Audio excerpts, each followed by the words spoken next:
잠자리 독서 습관 독서가 아이 일상의 일부가 되었어요. 엄마표 영어를 시작하는데도 잠자리 독서가 아주 유용했답니다. 그리고 아이가 5학년이 된 지금도 엄마랑 누워서 책 읽었던 때가 너무 좋았어 라고 말할 정도예요. 엄마표 영어를 시작하는데도 잠자리 독서가 아주 유용했답니다. 그리고 아이가 5학년이 된 지금도 엄마랑 누워서 책 읽었던 때가 너무 좋았어 라고 말할 정도예요.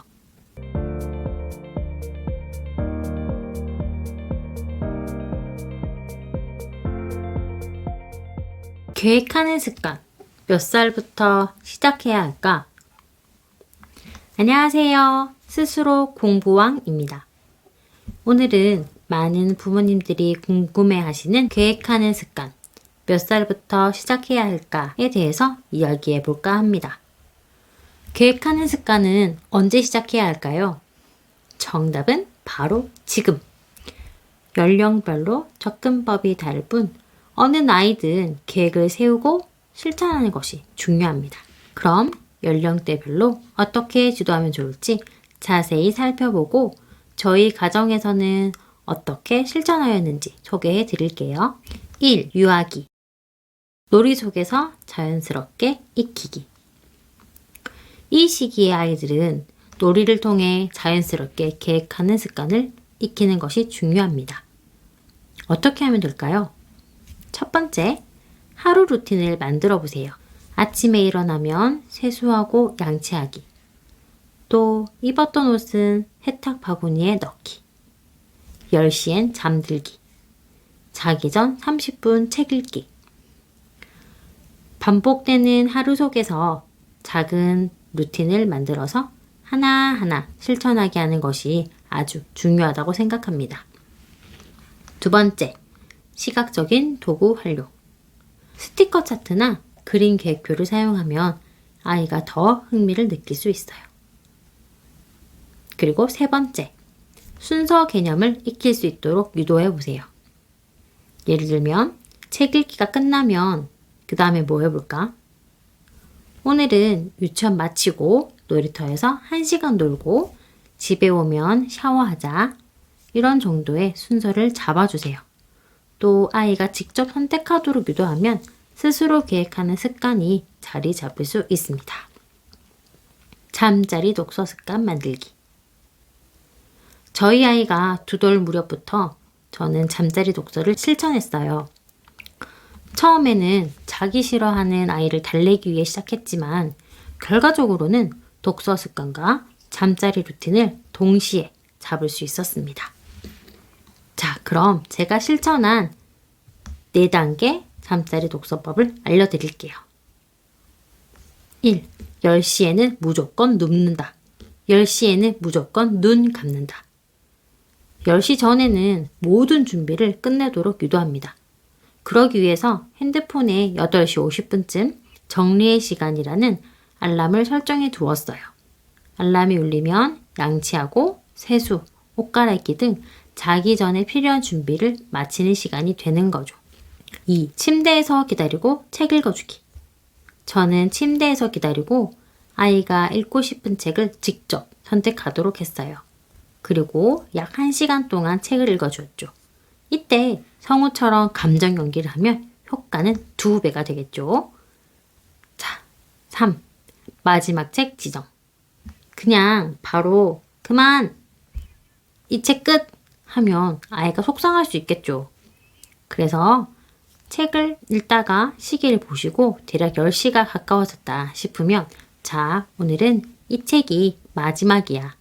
대신 엄마가 더 재미있게 읽어줄게 라고 말해주고 마지막이라는 것을 아이에게 알려주는 것도 아주 중요하답니다.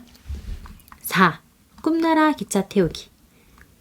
오늘은 어떤 책이 제일 재밌었니? 정도의 아주 간단한 대화를 나누면서 하루를 마무리해 보세요. 잠자리 독서 습관 덕분에 독서가 아이 일상의 일부가 되었어요. 엄마표 영어를 시작하는데도 잠자리 독서가 아주 유용했답니다. 그리고 아이가 5학년이 된 지금도 엄마랑 누워서 책 읽었던 때가 너무 좋았어 라고 말할 정도예요. 2. 초등학교 저학년 간단한 계획 세우기 연습. 이 시기에는 주간 계획표 활용하기가 참 좋아요. 하루에 하나 또는 두 개의 목표를 설정해 보세요. 오늘 꼭 해야 할 일과 하고 싶은 일을 정리해 보세요. 실패해도 괜찮다는 걸 알려주면서 유연하게 계획을 조정해 보시고요. 자, 그럼 이번에는 제가 실천했었던 유연한 계획 세우기 방법에 대해서 소개해 볼게요. 어릴 때 방학 계획표를 세워봤지만 우리도 참 지키는 것이 어려웠죠. 그래서 저는 유연한 투두리스트 방식을 사용했어요.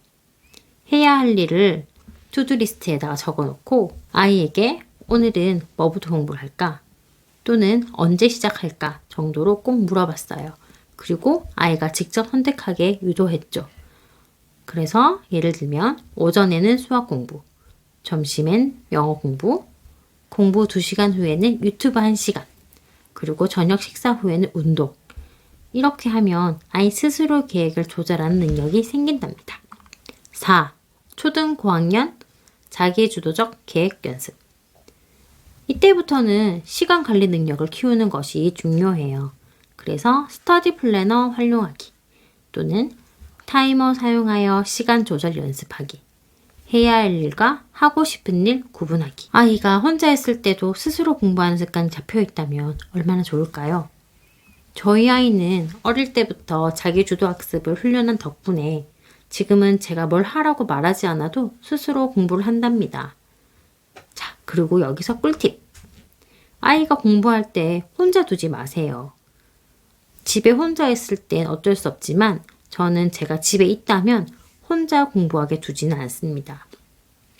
저희 가정에선 식탁에서 공부를 하고 있고 아이가 공부를 하는 동안 옆에서 저는 업무를 보거나 왔다 갔다 청소도 하고 설거지도 하고 아이 곁을 떠나지는 않습니다.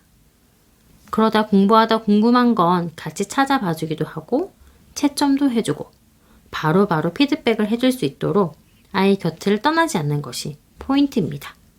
공부해라 공부해라 잔소리하기 전에 외로운 아이의 옆에서 지켜주세요. 어렵고 하기 싫은 공부를 아직 어린 아이가 쓸쓸히 공부하기엔 좀 외로울 것 같아요. 처음 습관을 만드는 과정이 어렵지만 한 번만 자리 잡으면 엄마도 아이도 훨씬 편해진답니다. 자기주도 학습 습관을 만들어서 우리 아이가 스스로 공부할 수 있도록 도와주세요. 자, 이번엔 인센티브 활용법에 대해 소개해 보겠습니다. 저희 아이는 수학을 어려워해서 인센티브 시스템을 도입했어요.